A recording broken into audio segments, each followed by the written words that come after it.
మీకు ఒక ముఖ్యమైన విషయం చెప్దామని అనుకుంటున్నాను. రక్షణ పొందిన తర్వాత మనం నెమ్మదిగా కాస్త విశ్వాసంలో ఎదుగుతున్నప్పుడు కొన్నాళ్ళు గడిచిపోయిన తర్వాత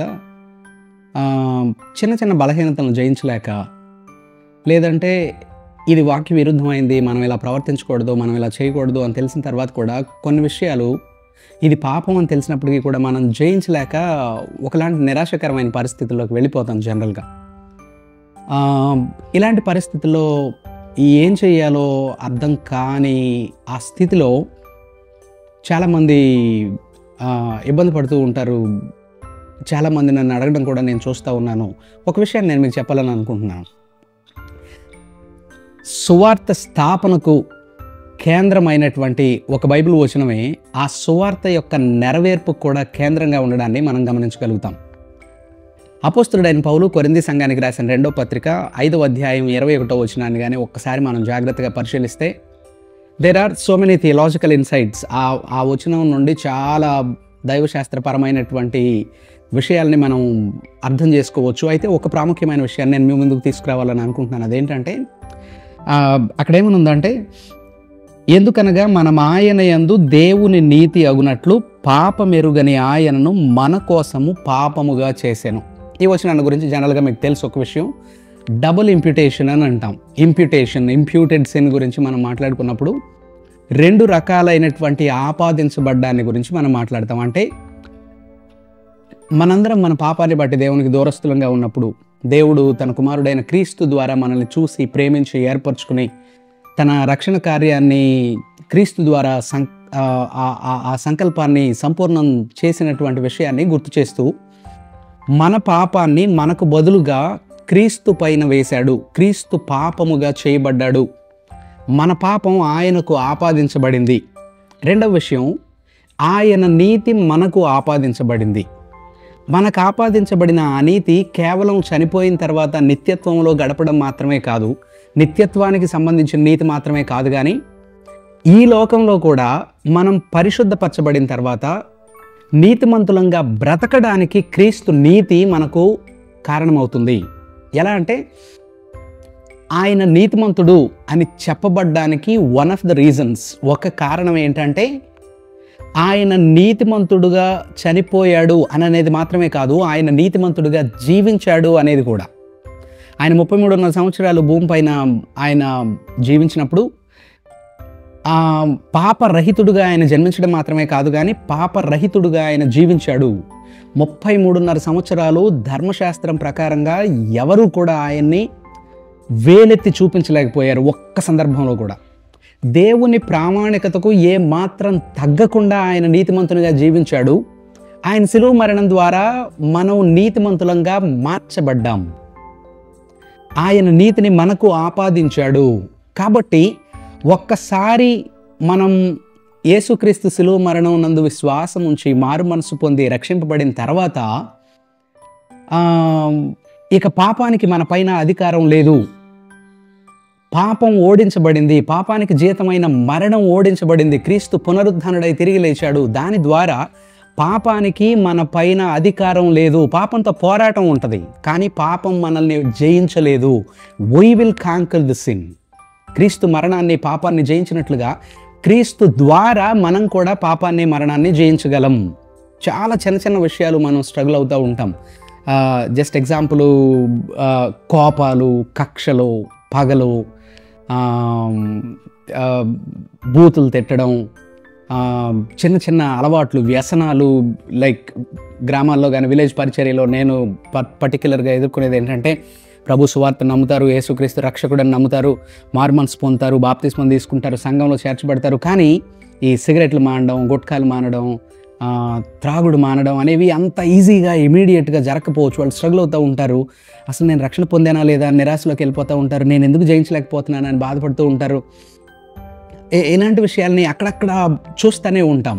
so these are quite common struggles that we face. మనం ఎదుర్కొనే సవాళ్ళలో ఇవి చాలా సాధారణంగా మనకు కల్పిస్తూ ఉంటాయి. మనందరం కూడా కోప్పడుతూ ఉంటాం. కొంతమంది బూతులు కంట్రోల్ చేసుకోలేరు, కొంతమంది ఆ గుట్కాలు, ఆ వ్యసనాల నుండి ఇప్పుడు ఫోన్ చేతిలోకి వచ్చిన తర్వాత ఈ సోషల్ మీడియాలో ఈ వచ్చే పాపప్స్ కానీ, అశ్లీలమైన చిత్రాలు కానీ, పనికిమాలిన చెత్త రీల్స్, వీడియోసు, ఈ ఫిల్తీ ఫన్ వీటన్నిటికీ కూడా మనం అసంకల్పితంగానే, మనం అనుకోకుండానే we will be driven out. మనం అలా నడిపించబడుతూ ఉంటాం. ఎండ్ ఆఫ్ ద డే అరే వాళ్ళంతా అనవసరంగా టైం వేస్ట్ చేశానే, ఈ పాపంలో నుండి బయటకు రాలేకపోతున్నానే, ఇది తప్పని తెలిసి కూడా నేను జయించలేకపోతున్నానే అని అనుకుంటూ ఉంటాం. అది కామన్గా జరుగుతూ ఉంటుంది. ఈ నిరాశ ప్రతిరోజు పెరుగుతూనే ఉంటుంది. సో ఇప్పుడు ఇలాంటి చిన్న విషయాల నుండి కూడా మనం బయటకు రావడానికి ఈ వచనం మనకు ఉపయోగపడుతుంది. మనం అర్థం చేసుకోవాల్సింది, పాపంతో పోరాటం ఉంటుంది కానీ పాపానికి మన పైన అధికారం ఉండదు. మీరు నిజంగా రక్షించబడిన వాళ్ళైతే, నేను ఈ పాపాన్ని జయించలేకపోతున్నాను, నేను ఈ పాపంలోనే కంటిన్యూ అవుతాను అని పాపాన్ని సంతోషంగా జరిగిస్తా, నేను దేవునికి విరోధమైన పనులు చేస్తున్నాను అనే స్పృహ లేకుండా మీరు ఇష్టం వచ్చినట్టుగా కొనసాగుతున్నారు అంటే రెండు విషయాలు. ఒకటి, మీరు ఇంకా రక్షణ పొందలేదు, అందుకని పాపాన్ని గురించిన స్పృహ, దుఃఖం, పశ్చాత్తాపం, అసహ్యం పాపం పట్ల మీకు కలగట్లేదు. రెండవది, నేను ఈ పాపాన్ని జయించలేకపోతున్నాను అని అంటున్నారు అని అంటే క్రీస్తు శిలువ మరణాన్ని మీరు నిరర్ధకం చేస్తున్నారు. జాగ్రత్త. క్రీస్తు శిలువ మరణం ద్వారా పాపం ఓడించబడింది, ఆయన మనల్ని పరిశుద్ధపరిచాడు. కాబట్టి ఈ లోకంలో ఈ లోకాధిపతి సాతానుడు వాడు అన్ని పాజిబుల్ దారుల్లో నుండి మనల్ని పడేయడానికి ప్రయత్నం చేస్తూ ఉంటాడు. కానీ అంతిమ విజయం మనదే. ఒక విషయం మనం గుర్తుపెట్టుకోవాలి, మనం ఆల్రెడీ గెలిచిన యుద్ధాన్ని పోరాడుతున్నాం. క్రీస్తు ద్వారా మనం గెలిచాం, అల్టిమేట్గా మనం గెలుస్తాం, కానీ యుద్ధాన్ని పోరాడుతున్నాం. అది గుర్తుపెట్టుకోండి. నిరాశపడొద్దు, అధైర్యపడొద్దు. మన పాపాన్ని తన పైన వేసుకున్న క్రీస్తు తన నీతిని కూడా మనకు అనుగ్రహించాడు. కాబట్టి మనం పరిశుద్ధతలోనికి, పరిపూర్ణతలోనికి వెళ్ళగలం. ఎలా అన్నా వీలవుతుంది మరి అని అంటే చాలా సింపుల్ అండి. చాలా సింపుల్ విషయాలు, మూడు విషయాలు వాక్యంలో మనం క్లియర్గా చూస్తాం. ప్రభువు ఏ విధంగా శోధనని జయించాడు, వాక్యం ద్వారా ఆయన జయించారు. కాబట్టి వాక్యాన్ని గురించిన సరైన అవగాహన, రెగ్యులర్ క్వైట్ టైమ్స్, మిస్ అవ్వకుండా ప్రతిరోజు ఒక 10 నిమిషాలైనా, ఒక అరగంట అయినా ప్రభు కోసం కొంత సమయాన్ని కేటాయించి మన వ్యక్తిగతమైన ఆత్మీయ శ్రద్ధ పట్ల పెట్టండి, శ్రద్ధ వహించండి. కాసేపు వాక్యం చదువుకోవడం, కాసేపు ప్రభుతో ప్రార్థనలో గడపడం అనేవి మనల్ని పాపం నుండి దూరంగా ఉండడానికి చాలా ప్రయోజనకరంగా ఉంటాయి. సో దేవుని వాక్యం ద్వారా. రెండవది, ప్రభువుతో ప్రార్థనలో ఒక ప్రత్యేకమైన సమయాన్ని గడపడం ద్వారా రెగ్యులర్గా మన పరిస్థితిని మనం పరీక్షించుకుంటూ, అవలోకనం చేసుకుంటూ, మనం ఎక్కడ పడిపోతున్నామో మన బలహీనతలు ప్రభువు ముందు ఒప్పుకుంటూ, ప్రభువా నాకు సహాయం చేయని మనం అడిగితే దేవుడు తప్పకుండా సహాయం చేస్తారు. మూడవది, పరిశుద్ధులతో సహవాసం. పరిశుద్ధులు అంటే ఎవరు? సేమ్ మనలానే ఎవరైతే ప్రభువునందు విశ్వాసం ఉంచి రక్షించబడ్డారో వాళ్ళందరూ కూడా క్రీస్తు చేత పరిశుద్ధపరచబడిన వాళ్ళు. సో ఒక ఆరోగ్యకరమైన సంఘంలో ఉండడం ఎంత ముఖ్యమో, ఆరోగ్యకరమైన బోధ వినడం ఎంత ముఖ్యమో, ఆరోగ్యకరమైన సహవాసంలో, ఫ్రెండ్షిప్లో, ఫెలోషిప్లో ఉండడం కూడా అంతే ముఖ్యం.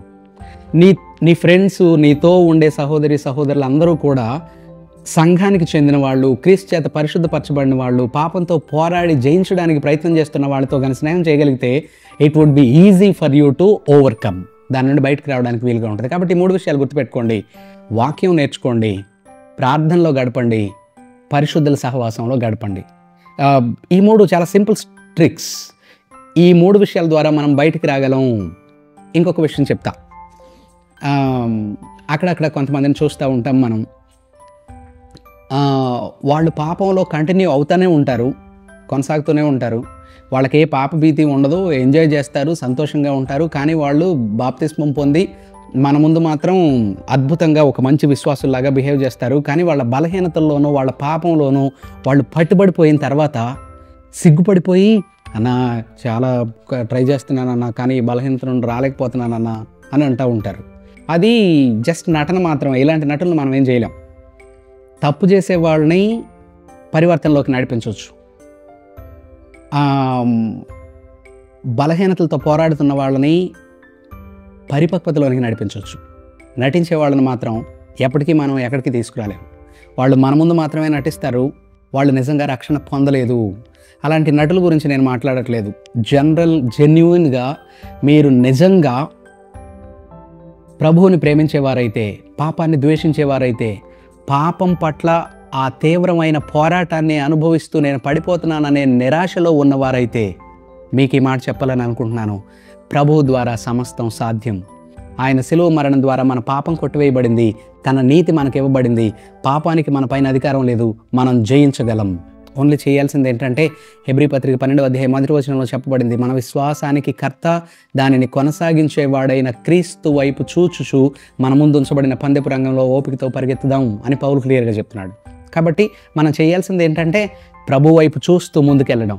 ఆయన ఎలా జయించాడో, ఆయన ఎలా ప్రవర్తించాడో, ఆయన ఎలా మాట్లాడాడో, ఆయన ఎలా ఆలోచించాడో, ఆయన వలే ఆయనను మాదిరిగా కలిగి మనం ముందుకెళ్తూ ఉంటేనే వీటి నుండి మనం జయించగలం. కానీ ఎంతసేపు ఆ పాపానికి కారణమైన వాటి వైపే మనం చూస్తూ నేను బయటికి రాలేకపోతున్నాను అని అనుకోవడం కాదు, వాటి నుండి దూరంగా వెనుదిరిగి పారిపోవాలి. వాక్యం, ప్రార్థన, పరిశుద్ధుల సహవాసం మనకెంతగానో తోడ్పడతాయి. కాబట్టి ధైర్యంగా ఉండండి, నిరాశపడొద్దు. చిన్నదైనా పెద్దదైనా we will overcome, we can conquer the sin because our Lord conquered the sin and death. కాబట్టి ధైర్యం తెచ్చుకోండి. ఈ వాక్యం ద్వారా నేను జస్ట్ మిమ్మల్ని ప్రోత్సహించాలని అనుకుంటున్నాను. ప్రభు కృప మనకు తోడైను గాక. ఆయన శిలువ మరణం నిరర్ధకం కాదు, మనం జయించగలం. జయించాలనే తీవ్రత మనలో ఉండాలి, ప్రభు కొరకు నిలబడాలనే తీవ్రత మనలో ఉండాలి, ఆయన కొరకు పరిశుద్ధంగా జీవించాలనే తీవ్రత మనలో ఉండాలి. ఒక్క మాట గుర్తుపెట్టుకోండి, మన అంతిమ లక్ష్యం ఏంటంటే దేవుడు మనల్ని ఎందుకు ఈ లోకంలో రక్షించిన తర్వాత కూడా ఉంచాడు, ఎందుకు సంఘాన్ని ఇచ్చాడు అని అంటే, మనం జస్ట్ ఊరికే క్రీస్తు శిలువ మరణాన్ని నమ్మేసి అమ్మయ్య నేను రక్షణ పొందాను, ఇక నా ఇష్టం వచ్చినట్టు నేను బ్రతుకుతానని అనుకోవడం కాదు. అల్టిమేట్గా మన ఎయిమ్ ఏంటంటే ఎఫెసీ పత్రిక 4వ అధ్యాయం 11వ వచనంలో ఉంటుంది, మనందరం క్రీస్తును గూర్చిన జ్ఞాన విషయంలోనూ విశ్వాస విషయంలోనూ ఏకత్వం పొంది క్రీస్తునకు కలిగిన సంపూర్ణతకు సమానమైన సంపూర్ణత గలవారమగు వరకు ఆయన ఇలాగూ నియమించెను. So we all have to be perfect like Christ.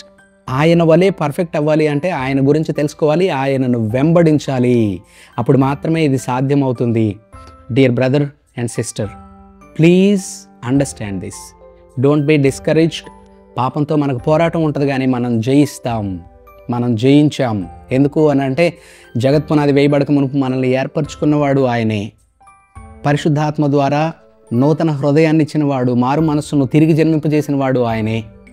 తన కృప చూపించి విశ్వాసాన్ని ఇచ్చినవాడు ఆయనే. మనల్ని రక్షించినవాడు, మన కొరకు ప్రాణం పెట్టినవాడు ఆయనే. మన విశ్వాస ప్రయాణంలో మనల్ని నడిపించేవాడు ఆయనే. మనల్ని అంతం వరకు తీసుకెళ్లేవాడు కూడా ఆయనే. కాబట్టి నిరాశపడాల్సిన పని లేదు, పోరాడడానికి సిద్ధంగా ఉండండి. క్రీస్తును బట్టి మనం జయించగలం. ఆ జయించగలిగిన కృపని దేవుడు మనకు దయచేయనుగాక. మనందరం ఈ చిన్న చిన్న విషయాల పట్ల జాగ్రత్తగా ఉండి, కేర్ఫుల్గా ఉండి, వీటిని జయించగలగడానికి ఆ స్పృహ కలిగి ఉండాలని, ప్రభువుని ప్రేమించే వారంగా ఉండాలని నేను ప్రార్థన చేస్తాను. ప్రభు తప్పకుండా మనకు సహాయం చేస్తారు.